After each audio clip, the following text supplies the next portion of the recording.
Hello and welcome to another class of microeconomics. Today we'll discuss about economies of scale. Before understanding about economies of scale, let us understand the meaning of scale of production. Now, scale of production refers to the amount of factors used, the quantities of products produced, and the techniques of production adopted by a producer. A production increases with the increase in quantity of land, labor, capital, and scale of production expands. Production may be carried on a small scale or on a large scale by a firm. When a firm operates by using less capital and small quantities of other factors of production, the scale is said to be small. On the other hand, a firm using more capital and larger quantities of other factors of production is said to be operating on a large scale. Okay, so the scale of production of an industry expands with the increase in the number of firms in the industry or with the increase in the size of the firms in it, right? So that is scale of production. Now, when we talk about economies of scale, what does it mean? It means that when you increase the scale of production, you get certain benefits due to that. Now, let us get started. So, economies of scale are cost advantages reaped by companies when production becomes efficient. Companies can achieve economies of scale by increasing production and lowering cost. When we talk about increasing production, meaning that you are increasing the scale of production. How are you increasing the scale of production? By using more of capital and more of other factors of production, right? So and when you use more and more of capital, more and more of other factors of production, then there are certain benefits associated with it, and those benefits are known as economies of scale. Now, when we speak about economies of scale, it is of two types. First is external, second is internal. Okay, so when we talk about internal economies of scale, they are controllable by management of the company. Okay, so it is something related to the factors which a company can manage on its own. Okay, so it can be we can say that it is in the hands of the company to control those things.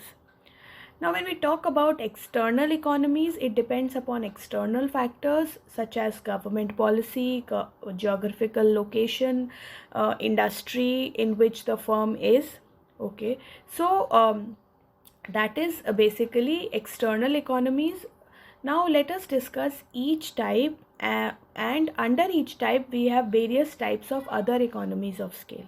Starting with the first one, which is internal economies of scale. When we talk about internal economies of scale, the first one is labor economies.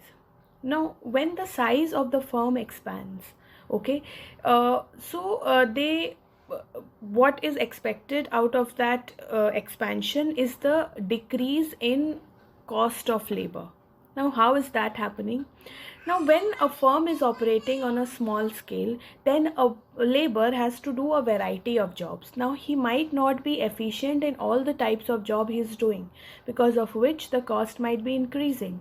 But if there is work happening on a large scale, then the whole work gets divided into sub processes, right?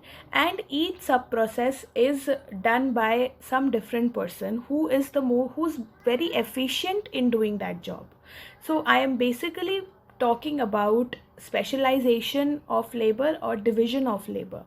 Okay, so when in a large scale firm takes advantage of specialization of labor and division of labor, then labor, due to labor economies, the cost of labor is lowered, and then again it is advantageous for a firm operating on a large scale. Next is purchase economy. Now, when we talk about a firm or a company, then that producer has to buy a lot of raw material in order to produce a particular product. Now, when he is working on small scale, then he might not get bulk discounts, right? Because he's also buying the raw material on small scale. But if he is working on large scale, then he has more of bargaining power, because he is buying in a large quantity, because of which he could get bulk purchases. Again, it will help in lowering the cost. Marketing economy. So a small firm has to face many problems in selling their products, and they have to incur high cost of marketing. But big firms, on the other hand, can take advantages by marketing their products in a better manner. Okay, so they can create their own dealer network, can enter into distant markets, and can use electronic medias for effective marketing, right? Because of these, their marketability of their products increases, and at a relatively lower cost. That is why benefits are also reaped with the help of marketing economies. Next is financial economy. Now, small firms often have to go to money lenders or indigenous bankers to meet their credit needs. While if there is a large firm or a company, they can fulfill their credit needs from organized market and at a lower rate of interest. They can even raise funds from international market, right? So they can, because of which they are again at benefit, and they are able to decrease their costs. Next is managerial economies. So large scale operations provide many managerial advantages, like specialization, skilled management staff, training of employee, organizational development, right? Which is not possible for a small scale producer, because of the limited resources that producer has, right? So it is not possible for them to apply advanced management techniques. While in but in case of large, we can say large scale production or a big company, that is absolutely possible. The last one is technological economies. Now, when we speak about technological economies, again, it is again linked with the fact that these large companies can tap better technology. Okay, and advanced technology is development is mostly targeted by large scale production, and it is not suitable for small scale production. Okay, so thus when we work on small scale, the costs go up, and as compared to large scale production. So these are few we can say examples of internal economy. The next one is external economies, wherein we have economies of concentration. Now, what does it mean? When several firms, okay, when several firms from the same industry are concentrated in one place. Okay, so all of them gets benefited by this concentration.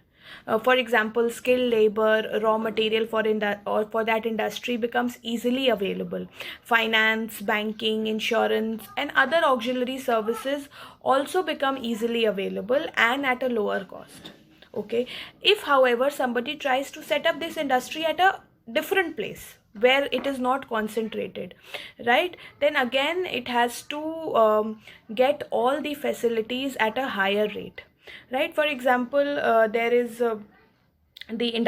one industrial hub in Kanpur. So all the industries in all the, we can say, all the firms working in that industry benefit because of being in the Kanpur industrial area, right? So that is economies of concentration. Next is economies of information. When we speak about economies of information, many we can say magazines, journals, and newspapers and TV actually spread information or disseminate information about the industry where the firm is working, right, where the firm is producing things. So again, it is not the firm that is doing anything, rather just because of the fact that it is working in, it is placed somewhere where it can take advantage of being advertised.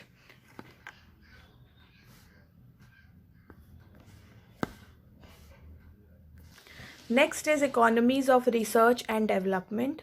So, a developed industry can spend a lot of money on research and development, which helps in improving productivity and lower costs. A well developed large industry can set up its own research institutes for finance research projects for its own purpose at other prestigious institutes. Okay, so industry can also benefit because of research and development. The last one is economies of negotiation. So when we talk about economies of negotiation, a large industry has big impact and has a big bargaining power in negotiation with government or other industries. They can even influence government policies in their favor. A small industry's impact is little and it cannot influence government, but a large industry has an advantage and has a strong negotiating power. Okay, so that is about economies of scale, and we have two types of economies of scale: external and internal.